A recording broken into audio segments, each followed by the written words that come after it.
President Trump told the only Republican openly expressing interest in the chief of staff position that he wants him to stay in Congress.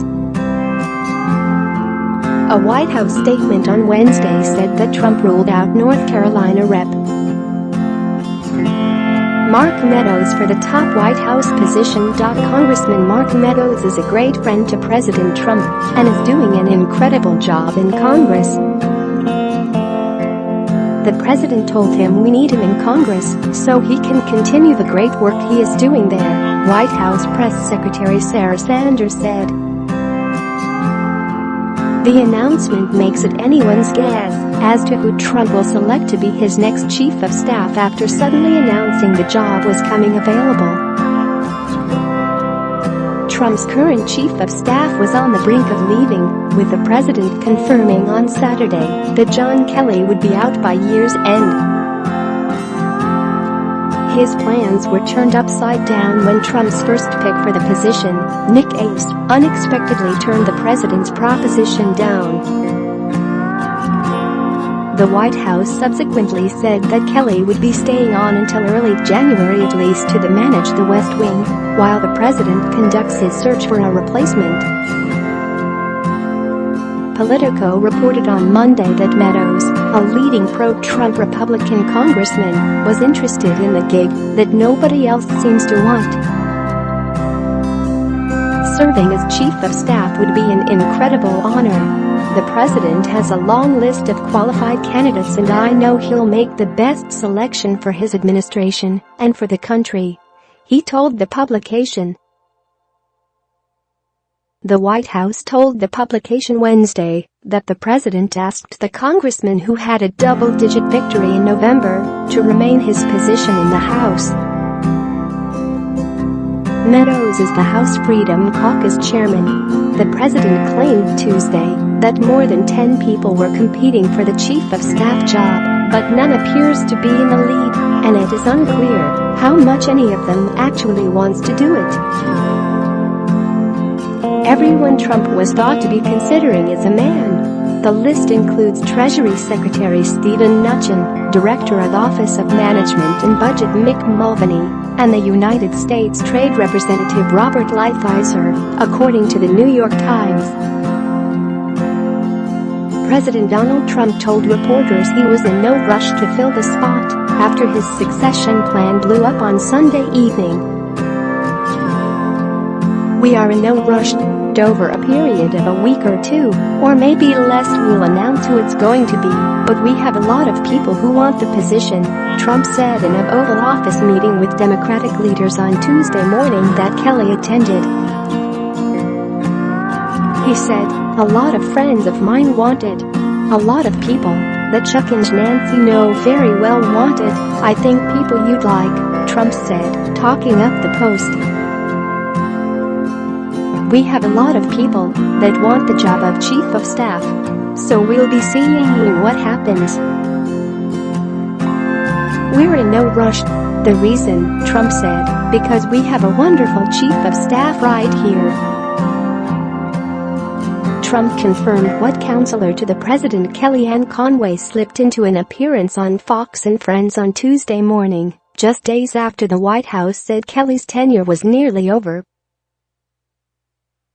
"He will stay on the job through January 2nd at least, and I think there will be a very peaceful and pragmatic transition to the next chief of staff," Conway said.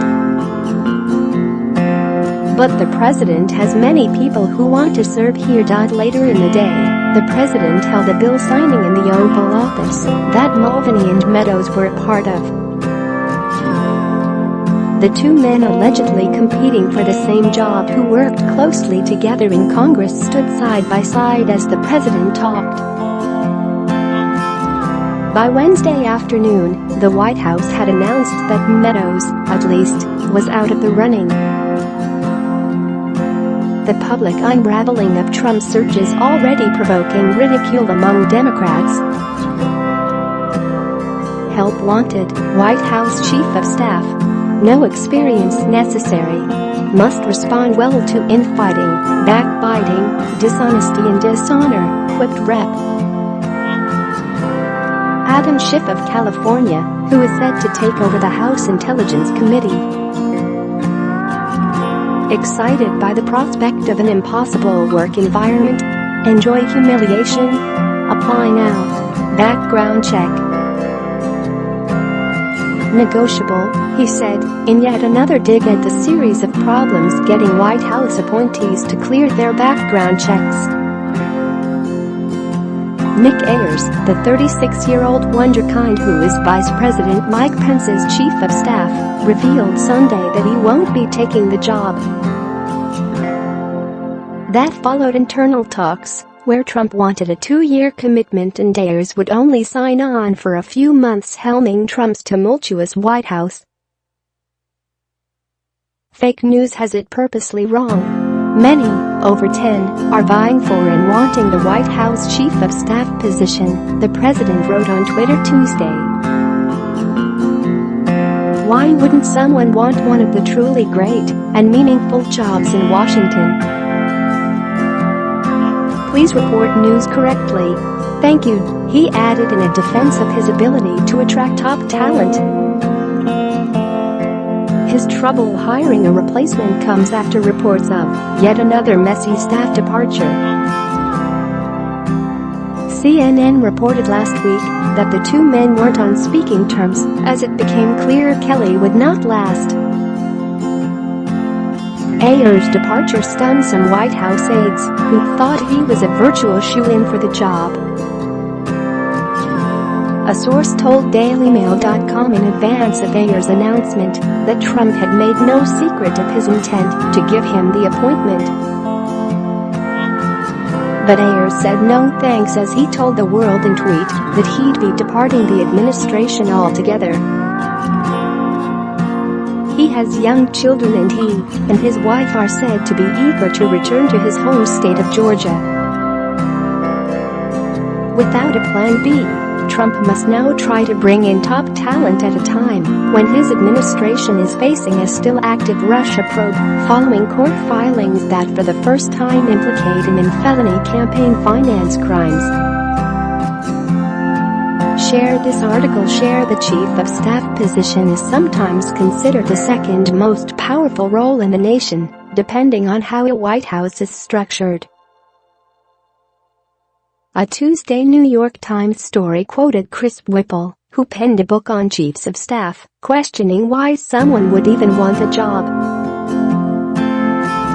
Why would anybody want to be Donald Trump's chief of staff unless you want to steal the office supplies before they shut the place down, he quipped. If you're coming into that job, you've got to lawyer up, he added. Bloomberg reports that acting Attorney General Matt Whitaker is said to be in consideration, as are former New Jersey Governor Chris Christie and David Bassi, Trump's former deputy campaign manager. Whitaker served as chief of staff for Jeff Sessions before he was forced out. His designation by Trump has drawn protests from Democrats who noted his past criticism of the Mueller probe as well as his role on the board of an invention promotion business that paid a $25 million settlement fine. New York Yankees president Randy Levine was mentioned as a wild-card pick, but told Fox News, "I have spoken to nobody about the chief of staff job. I have great respect for the president, but I'm very happy being president of the Yankees." Lighthizer and Mnuchin have each indicated they are happy in their current roles.